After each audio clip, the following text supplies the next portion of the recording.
So, welcome to another edition of Coaching Minute with Brianne Ligori and Friends, where certified coaches help leaders just like you to evolve their coaching skills so that you are able to lead today's modern workforce. So, for today's guest, we have David Fung with us. David is a senior director at Salesforce. He is also a certified coach, certified performance coach, and also the host of the Coachful Coaching Podcast. Welcome, David. Thank you. And as I was saying before we started recording, usually I'm on that side of the desk and asking the questions. So, bring it on. I'm on this side. This is fun. All right. What are we talking about today, Brianne? We're happy to have you. So you have a ton of experience in leadership. You've been leading teams for many years. You lead leaders. And of course, you're also a certified coach. So from your perspective, what is the number one piece of advice that you would give a new leader or coach? So when you are becoming a new leader, one of the biggest mistakes I've made and a lot of people make is that you have so much knowledge you want to share. And you got to remember, it's not about you. It is about your employees and the people that you are trying to help. And the best way you can help is to shut your mouth, right? But what's the saying? You're given 2 ears and 1 mouth. Use it proportionally. Use your ears. And that is the essence of coaching, is when you listen. And when you actually listen, not trying to think of the next awesome question or piece of knowledge to drop to your employees. It is listening and helping based on what you hear. That is one of the key things I learned. It's so fundamental. We think we're all great at it until you get those 360 feedbacks. So Yes, I hear you on that. That's actually the number one thing that people ask us about at the Leader Coach Intensive when we're doing coach training is they say, well, when do I get to give the advice? Yeah. And so for us as leaders, it's really important to know when to tap into different leadership skills. Sometimes we do need to do some mentoring or direction or feedback, for example, but often we forget about the skill of coaching. And so from your perspective, I'm curious, when do you tap into the skill of coaching? Yeah. And so like as a leader, and leader doesn't mean you have necessarily the title. It is, where you are in the eyes of others. They declare whether you're a leader or not. So you could have the lowest title in the world. If people think you're the leader, that's what you are. And coaching is one modality. It's one tool in your toolbox to help others. There's feedback, there's mentoring and such. But I'd like to just discern, there's coaching and then there's mentoring. That's one of the fundamental things you teach and every other coaching institution teaches. There's a difference. And how I like to think about it is, if an individual you're talking to has the skills, has the ability, but they're lacking confidence or just, there's something deeper inside them that might be inhibiting them, it's a great coaching opportunity. Now, if they lack the actual skill, for instance, I don't know how to use this spreadsheet. How do you use Google Sheets? How do you do this? Like literally a skill. It is an opportunity to mentor. So knowing when to use each of those tools, and there's going to be a blend in any one conversation, use those tools accordingly, right? And so I think that's important, but also, there is an opportunity to just give advice, be the consultant to them. And knowing when to do that is important as well. You got to look at what are the stakes as well, right? Stakes and the timelines.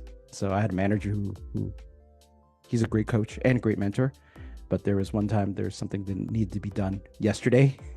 And he's like, usually I would coach you and mentor you, but I'm just going to show you exactly how to do it today because of the timelines. So know when to use each one of those tools.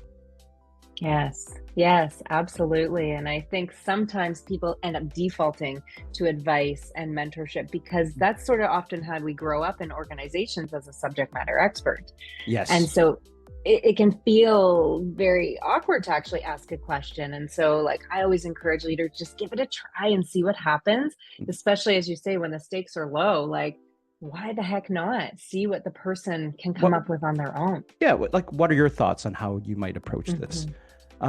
But I've also seen the other extreme, Brianne, where, Okay. there is and bless their hearts, the individuals who embrace, the coaching habit, or, whatever other, teaching things are out there, take coaching to the extreme, where every conversation is, oh, how are you feeling? And what do you think? And there are many times where I just need a freaking answer right now and get on with my day. This is not a coaching. I've actually said this to someone very nicely. They're just like, well, what would you think? I know what you're doing and I understand. I need an answer yesterday. Please give it to me now. And I'm sorry that I'm being very blunt. I need the answer now, right? So that I can move on. We'll come back to this. So you can't take any tool. You can't use a hammer and treat everything as a nail. Don't treat everything as a nail. Coaching is just one tool. Yeah, I completely agree. And often people use the term coaching as sort of this blanket term, and then they'll talk about feedback and mentoring and all of these pieces. But in reality, it's its own skill that deserves to be developed. And then you know when you can tap into it and when you need to tap into something else. So I think the message is know the definition of each of these skills, know when to use them, and really blend them into your leadership on a day-to-day basis. Yeah. And I love it when folks talk about how important coaching is, and yet they go on a rant like I just did for 5 minutes and talk about all the greatness of coaching. It's like, actually, you need to be quiet. I love it. The self-awareness, right? Yes. Important for all of us. Yeah. And no sarcasm like I'm using right now. Okay. Hey, folks, you can cut this out of the editing. Okay. All right, let's talk about change for a moment. So you've been in the technology industry for over 20 years. You are no stranger to change.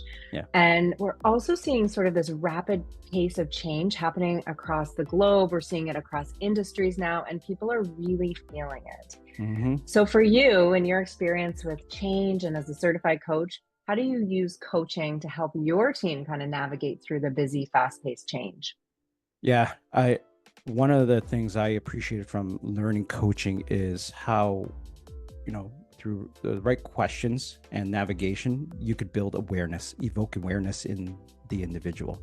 And what that means to me is that it a lot of times when it comes to organizational change, whether it's layoffs, whether it's rifts, whether it's other decisions that are being made like acquisitions, there is a lot of negativity. I find there's a negativity bubble that surrounds it and a fear bubble that surrounds it. And the awareness that I find that helps the most is, well, imagine you were making these decisions. What would you be doing? And I think individuals find is that there is no good answer and there is no perfect answer. And a lot of times they'll come back to the conclusion, well, maybe the answer that we saw, a RIF, reduction in force, might have been the best solution in this case, based on the information So evoking awareness, but also the empathy you build, right? You can still hate it. Yeah. And you got to respect the emotions. And when the individual has that awareness of like, okay, if I was in this situation, I probably wouldn't do anything different. It quells some of the emotion, right? And it takes the victim mentality out, and it's an objectivity they build into the situation. So that's where I find one of the biggest impacts of coaching during change. Yeah, it's almost like that perspective shift where you're stepping into the shoes of someone else and kind of looking back in at that situation. And sometimes we see it very differently when we do that. Yeah. And that's one of the beautiful coaching questions I learned early on in my coaching journey was like, well, if you were looking at Brianne, right, a year from now, what would Brianne be doing? It's just stepping out, being objective and realizing, oh, my emotions are getting in my own way. And navigating change is no different. Yeah, it can absolutely be challenging. Even as experienced coaches, we often experience challenges when we're using coaching. So from your perspective, what is your biggest challenge that you've experienced in coaching and how have you overcome it? it's coaching and leadership. Sometimes I find this in is when I want a result more than the person I'm coaching. And what I mean is that what I think is obvious to me, what the solution is, and here's the solution-minded, mentor-minded individual, advice-minded individuals. It's so clear.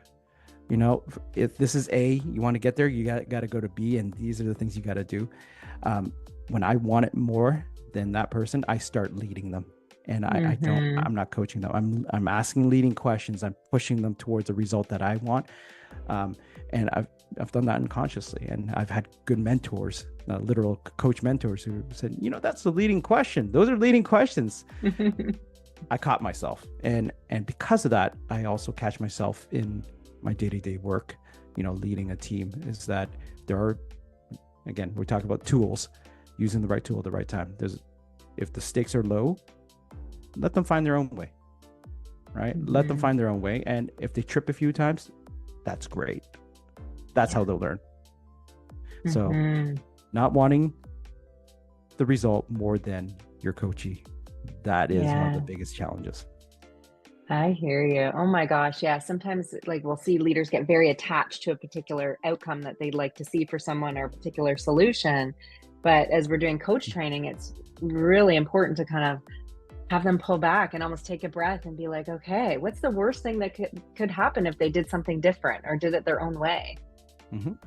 Usually it's not that bad.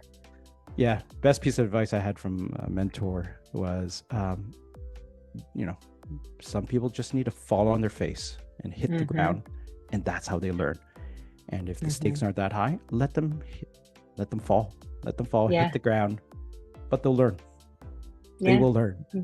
They will, absolutely. Yeah. And we've all had those moments where we've all had those falls and learned, and we get better. We grow from it. You won't forget that fall either. That's for sure. Versus if that leader pushed you towards the outcome they wanted, you wouldn't have stumbled, and it probably would not have solidified the learning. And which is another big aspect of coaching, is that you solidify the learning. You get commitment to the next steps. Let them fall. All right. Okay. I love it. Well, I think that's a great place to leave this off today. Let them fall, let them learn. Thank you so much for sharing your wisdom today, David. We greatly appreciate it. And I know all the leaders out there are really, really grateful for your support and helping them evolve their coaching skills. Well, I appreciate you, Brianne, and what you and Belinda are doing. There's some great stuff you two are doing, and thank you for doing that for everyone. Thank you so much. We'll talk to you soon.